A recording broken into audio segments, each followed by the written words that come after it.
भाई जो गुरु वचन पे डट गे, कट गे फंद 84 के, कट गे फंद 84 के, कट गे फंद 84 के। भाई जो गुरु वचन पे डट गे, कट गे फंद 84 के, कट गे फंद 84 के, कट गे फंद 84 के। भाई जो गुरु वचन पे डट गे, विकार निर्भय तू ही और सकल वैमान, जी साधो और सकल वैमान, सब पर तेरी साहिबी, सब पर तेरी साहिबी, तुझ पर साहिब ना निर्विकार निर्भय। सब पर तेरी साहिबी और तुझ पर साहिब नाए। कौन? सतगुरु रामपाल जी परमेश्वर। निर्विकार निर्भय तू ही और सकल भयमान। इस पूरी सृष्टि में इस कबीर परमात्मा सतगुरु रामपाल जी के अलावा सबको भय व्याप्त है, सबको डर व्याप्त है। कोई निर्विकार नहीं है। 3 गुणों से कोई अछूता नहीं है। काम, क्रोध, लोभ, मोह, अहंकार सबको सता रहे हैं। और ये परमात्मा निडर है, निर्भय है, क्योंकि इनके ऊपर और कोई शक्ति नहीं है, ये जिनके दबाव में रहते हैं। और सब पर तेरी साहिबी, तुझ पर साहिब नाए। तो जब हमारे गुरुदेव के अलावा सृष्टि में और कोई साहिब है ही नहीं, और सबके ऊपर हमारे गुरुदेव की साहिबी है, इन्हीं की दादागिरी है, इन्हीं का साम्राज्य है, इन्हीं का राज है, तो भला इनके अलावा हम और किसको दंडवत करें, और हम किसका जय जयकार करें? इनके अलावा और हम किसकी फोटो अपने घर पे रखें, किसकी पूजा करें? क्योंकि पूजा, जय जयकार, दंडवत उसी का किया जाता है जो सर्वशक्तिमान होता है। और भाई वो सर्वशक्तिमान एकमात्र परमात्मा आज धरती पर हमारे पूज्य गुरुदेव हैं, जो स्वयं कबीर परमात्मा हैं।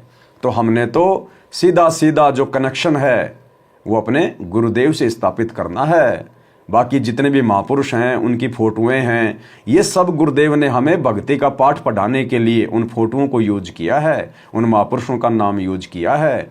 हमारे जीवन में उन महापुरुषों की केवल वाणियों का महत्व है, उन महापुरुषों की फोटो का महत्व नहीं है।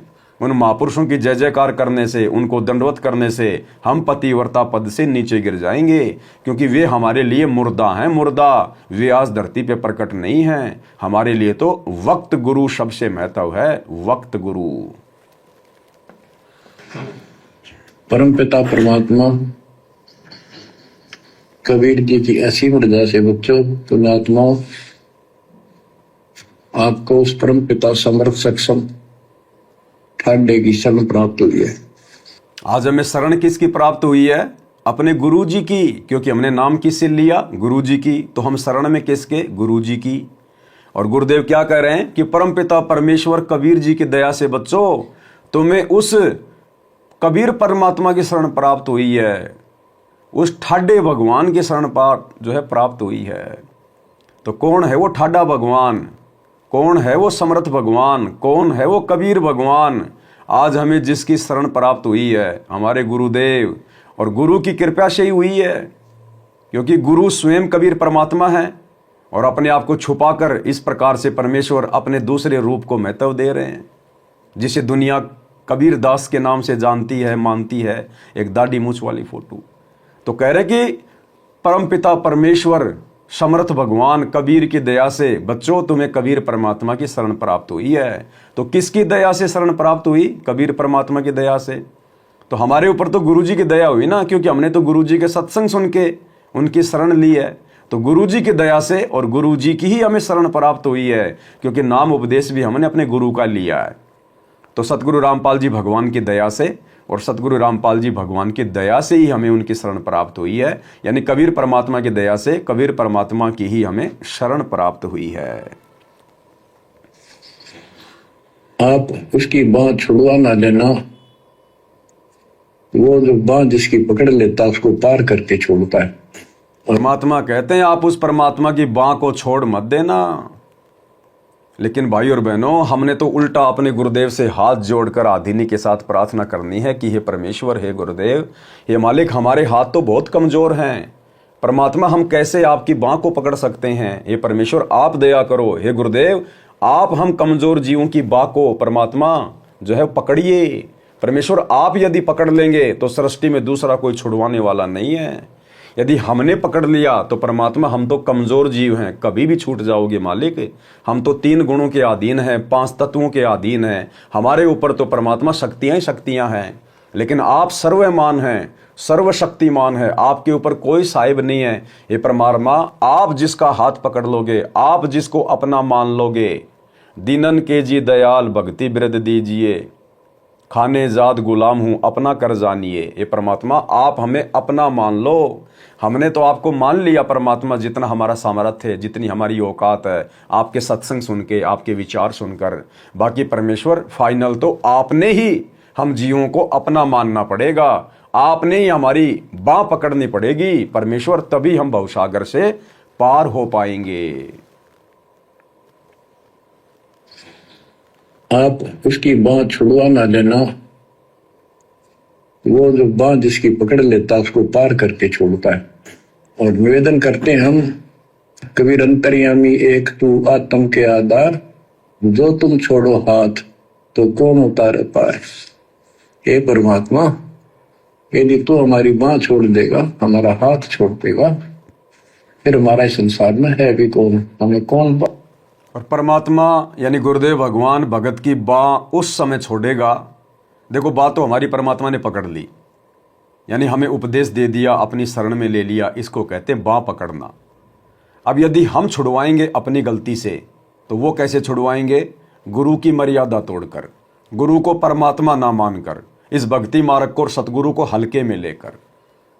तो भाई और बहनों, अब हमने भी अपनी तरफ से जितनी ड्यूटी परमात्मा ने हमारी लगाई है, हमने भी अपने हिसाब से पूरा प्रयास करना है कि हम कोई भी गलती करके, कोई भी मर्यादा तोड़ के अपने गुरु जी से अपनी बाँ ना छुड़वा लें।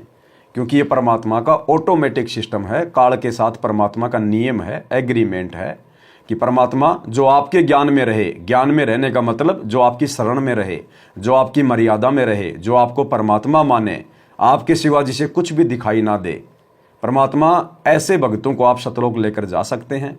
और जो आपकी बात ना माने, बात बात पे आपके नियम तोड़ दे, आपसे ज़्यादा महत्व अपने जैसे 2 कौड़ी के जीवों को दे दे, अपने कोऑर्डिनेटरों की बातों को महत्व दे, पीले पर्चों की बातों को महत्व दे, किसी और को गुरुजी का बेटा बेटी भाई बंधु रिश्तेदार मान के उसकी बातों को ज़्यादा महत्व दे, और आपने सत्संगों में जो बातें कही हैं, जो मर्यादा बताई है, जो नियम बताए हैं, उनको वो ध्यान ना दे, उनको वो तोड़ दे, तो परमात्मा ऐसे जीवों को आप मेरे लिए छोड़ देना, आप उनको सतलोक जबरदस्ती ना लेके जाना।